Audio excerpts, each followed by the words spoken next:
Who's the deadliest, the wickedest and the sickest? Moves are the smoothest and the style is the slickest. Who scores the half-court buzzer beater swishes? Must be you, cause now it's not me. Cause trust me, I'm the bench, the bench, the bench, the bench, the what? The bench, the bench, the bench, the bench, the who? The bench, the bench, the bench warmer. I'm always last to be picked and in some cases never picked at all. What is going on, everybody? It is Sunday night, it's 8 p.m. It's Sammy the Benchwarmer coming to you live and direct from a secret location in London here in the UK. And we are up to episode 6, can you believe this? 6 weeks we've been doing this. I hope it is 6 and I ain't made a blunder and then doesn't correlate. I think it's number 6, but we're really excited to have you locked in and joining us this week. If you're here on Instagram Live, it's really fantastic to see you. Make sure you interact. If you're watching on YouTube, you can check us out every Sunday night, 8 p.m. London time. So do join us on that. Subscribe to me on YouTube. I would love that if you're not already. Monica Wright is in the house. Hey, hey, hey! How you doing? I'm good. People have been asking about you. So Yeah. I forgot to reply to the comment, but someone on YouTube was like, what's Monica Wright's Instagram? Can Right. you tell us what your Instagram is? No. Is it still splash_sister at 19? Let's just say it's GOAT. Goat. All right. Yeah. Greatest of all time. That's right. All right. Brilliant. Well, tune into that. All right.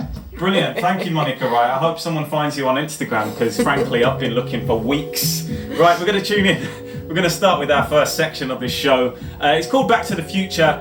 We look at the NBA today and we compare it to the NBA back in the day. And something very interesting has been happening in the NBA this season, and that is that the Eastern Conference, which in the last few years has been, quite frankly, a little bit bland, a little bit boring, not much competition, and very predictable, has just become a little bit less predictable. There's some interesting players, interesting teams coming through. It's not such a dead certainty that the Cavs are going to win this year, although some might say it is. But there's other teams where in the next few years it looks like the East will be a little bit more of a beast than it has been before. But I want to look back at the 90s when the East was actually a force to be reckoned with. Okay, you used to have Michael Jordan, you had the Chicago Bulls, but I've written a blog where I named 8 other teams who I think were a problem in the Eastern Conference in the 90s. To name a couple, you got the Indiana Pacers, were always really tough in the playoffs. You got the New York Knicks, obviously I'm biased, you know that, but in the 90s they dominated, and then you had other teams as well, like, my mind's gone blank, I don't know, the Detroit Pistons, the early bad boys of the early 90s, and then the later Pistons when Grant Hill joined. As I said, you can read all the teams that I put on there. I'd love you to agree, to disagree. I'd love to hear your opinions. Which 90s NBA teams from the Eastern Conference did you think were a problem? Were they good teams? Were they difficult to beat? Do you agree with my list or do you disagree? Drop your comments on there, and hopefully we'll see, will the current NBA Eastern Conference get a little bit more interesting over the next few months. So check that out, warmingthebench.com. You can read my blog, it's called The Sideline Blog, warmingthebench.com. Check it out on there. Okie dokie. Moving on, we're going to go through to hashtag MySlam, where we look at legendary covers, stories and predictions from the world's best basketball magazine. You know which magazine I'm talking about. It's Slam Magazine. Been going for many, many years, and today I want to look at issue 2. It's got my favourite player, one of my favourite players on the front. We were talking about him last week because we looked at his jersey, which I was really excited about, and I rubbed it on my face. Don't regret a second of doing that. And the reason I pulled this one out this week is because actually it's Sean Kemp's birthday today. I think he's like 48 or something like that. With that in mind, shout out Julia. It's her 30th today. Zup, zup, zup. Shout out to you. I hope you're having a good one. All right. Issue 2, Slam Issue 2, legendary cover, Sean Kemp. We all know this picture from the dunk contest. It's fantastic. I love everything about this picture. I love Sean Kemp's face. I love the fact that he never won a dunk contest, even though he was always usually the best dunker in the contest. But we'll talk about that another time. But what's fantastic about this is it's got a little something at the back called FAT or whack. Fat spelt with a PH, but strangely whack also spelt with a WH, which I really never thought it had a whack in there. But yeah, fat or whack. And what's amazing is that we've got different players who have said stuff they think is fat and stuff that they think is whack. So for example, we've got Greg Anthony of the New York Knicks saying Snoop Doggy Dogg is fat. And this guy called John Philip Sosa is whack. I've never heard of him. Have you heard of him, Monica, right? John Phillips. Oh, you have? Absolutely. Oh, right. Yeah. Am I a waste guy for not knowing who he is? All right. What sort of music does he do? Don't worry about it. All right. Fine. Well, I think Greg Anthony's whack for even knowing who that bloke is. All right. But then you got some legendary ones as well. Vin Baker thinks Whitney Houston is fat, as in a good way, PH, which I agree with. But also that Prince is whack. What? Come on, mate. What have you been eating, you muppet? Also, I don't think Vin Baker's a muppet, by the way. I love his story. But then finally, John Starks, who I'm a huge fan of, for whack, he just said, I like everything. So, fair enough, mate. He obviously couldn't be bothered to answer the questions with that one, perhaps.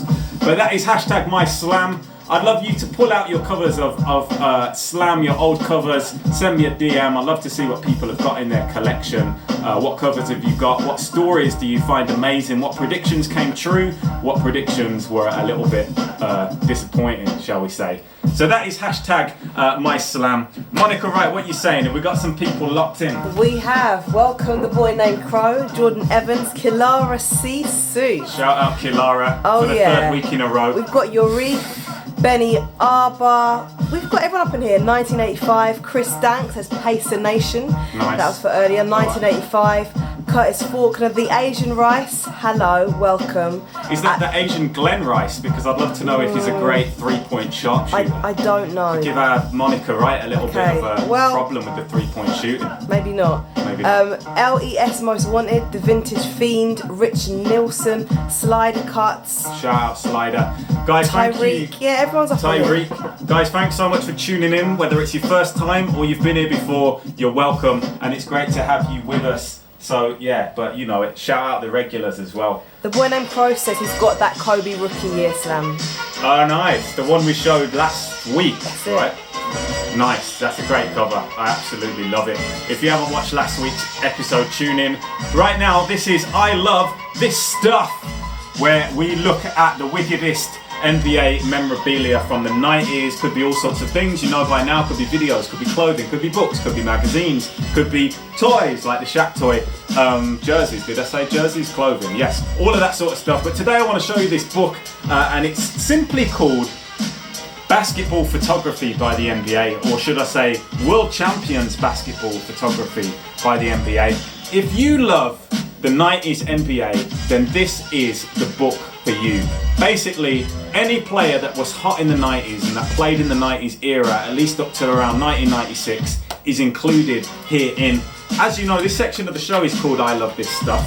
And when I opened the cover, I almost wet my pants, all right? Because it says, I love this stuff, right at the very front. And I thought, yes, mate, I do love this stuff.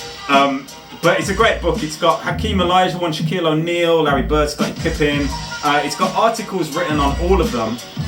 See Michael Jordan there, you can see Shaq. But it's also got amazing photos as well. Scottie Pippen. I might wear that to a party next year. People might think that I'm him.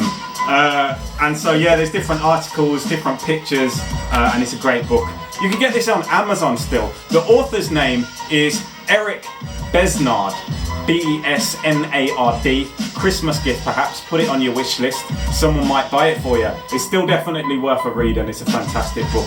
I Love This Stuff, World Champions Basketball Photography by the NBA. Look for it and check that out. That is I Love This Stuff. Now, we're going to have a look at the Benchwarmer of the week. And I'm a bit nervous. I feel like I always say this. Kind of putting myself out there here with this set. It's called NBA Hoops. Some of you know this, and it's pretty old. It's like 1989 to 90, so it's a very early 90s period. And this has got a lot of cards in it. It's got 15, so we're gonna have to try and get through this quite quick and identify who we think the Benchwarmer is. But I'm pretty certain that there'll be a few that I haven't heard of in here. So forgive me if I accuse someone of being a Benchwarmer, but they're actually an NBA legend that I've just never heard of. Okay, Billy Thompson. Is he the Benchwarmer? Let us know your thoughts. Drop a comment. Arman Gilliam. Is he the Benchwarmer? I'm not gonna lie, guys. I haven't heard of either one of those guys. So Monica Wright, hold on to them two. I might be being a donut. Scottie Pippen, is he the Benchwarmer? We know he's not. Definitely not. Scottie Pippen. David Robinson, definitely not the Benchwarmer. NBA legend.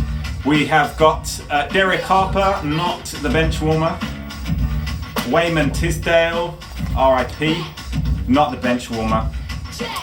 Ed Pinkney. I always like that word because it sounds like the Jamaican word for child, which they use picnic. But I don't think that's how you say his name.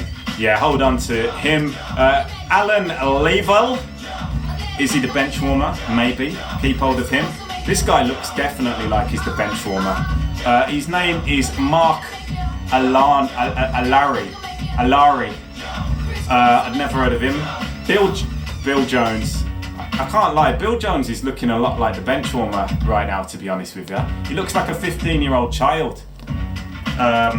Rick Smits, the Dunkin' Dutchman, not the Benchwarmer. Certainly not. Spud Webb, not the Benchwarmer. Legendary picture on there. Derek Smith might be the Benchwarmer. Fennis Dembo, what a crazy name. He might be the Benchwarmer.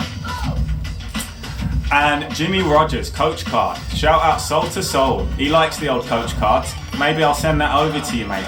All right, we've got a few options. I thought you were going to throw them in the air then. I got absolutely panicked. All right, we've got a few. What do you guys think? I'm going to leave it up to you guys this week. Drop a comment and tell us who you think is the Benchwarmer. Is it Billy Thompson? Is it Armon Gilliam? It's not Ed Pinkney. It's not him. I know it's not. Alan Level, Mark Alari, Bill Jones. He's my favourite. I don't want to try and influence you too much. Derek Smith or Fennis Dembo. I reckon it's got to be between. What are people saying, Monica Wright? Are people dropping any opinions? I think it's between these two, personally. Bill Jones and Dennis Dembo. Have we got any opinions? Welcome to Somerset Close. She's saying Armon Gillon. Right, okay. So let's pick him back up. We'll bring him back into the mix. What is anyone else saying? Let us know who you think. Let's look at the stats for a moment. So, Bill Jones only averaged 3.5 points a game. Fennis Dembo only averaged 1.2 points a game. Armon Gilliam, he had a decent career, to be fair. Made a blunder with him. So it's definitely. In fact, no, it was Somerset Close who made a blunder with that. Yeah, it might be your birthday, love, but you can't get away with that sort of nonsense. We already said he wasn't the Benchwarmer. We identified that. Okay. Happy birthday. All right.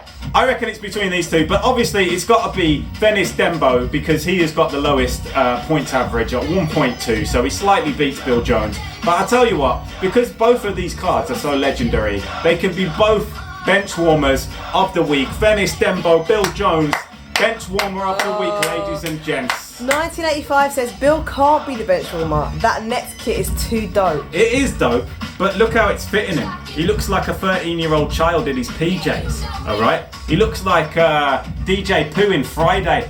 He looks like he's about to get knocked out by Debo. Alright, but anyway, the first person in 3 seconds, and I'm going to count down, that comments with a basketball emoji gets sent both of these Benchwarmers straight to their doorstep. In 3, in 2, in 1, post that basketball emoji. And it's Chris Dank artwork. Chris Dank artwork, nice one. DM me your address. These two Benchwarmers will be coming your way. Congratulations, you have won perhaps the 2 of the best Benchwarmers of the week that we've ever had. So they'll be coming in your direction. Congratulations to you, mate. Well, guys, thank you so much for tuning in to another legendary show. We've had a great time looking through different bits and pieces. Monica Wright has been with us. Do you want to shout out anyone, Monica Wright? I sure do. I want to shout out Sam Carew, who's just joined us. Bobby Fade. He says, I'm late. Yeah, you are. Don't worry about it. Some people are saying that the basketball situation with the Benchwarmer is rigged. Can I just say what I see on my screen is what I see on my screen? And I must admit, guys, sometimes we watch it back later and it doesn't happen how we see it or how Monica Wright sees it. But you can't question Monica Wright, okay? Can't. What she sees, Can't. she sees. I see all it. right? I see it. Even though she misses 3-pointers sometimes. Sorry? She's missed 3-pointers before. Have you missed a 3-pointer before? No. You've missed a 3-pointer before. Sorry? You've had your foot on the line. Alright, before. let's move it on. We'll call it a 2. All right. And so I'm sorry if you think it's rigged. Here comes it. So we see what we say. What we see. I'm blabbering, and I want to wrap it up. All right. Follow me on Instagram @warmingthebench. Subscribe on YouTube. You can find the YouTube channel from my website, warmingthebench.com. Read my blog, the Sideline blog. Thank you guys so much for joining us. It's been great having you involved. Thank you, Monica Wright, with the assist. No props. As always. Oh. Yeah? We should make a montage of all my legendary catches. All right? But thank you so much. Guys, thanks for tuning in. We'll catch you guys next week. We've got a... Yes, we've got something that I'm really liking. People are showing me a lot of love right now. The boy named Crow says, Monica always right. Monica always right. I like that. I like that. Monica always right. That's your name from now on. Shout out boy named Crow with the suggestion. Congrats, mate. Thank you guys. We'll catch you next week. Make sure you tune in 8 p.m. Have a good week. Peace.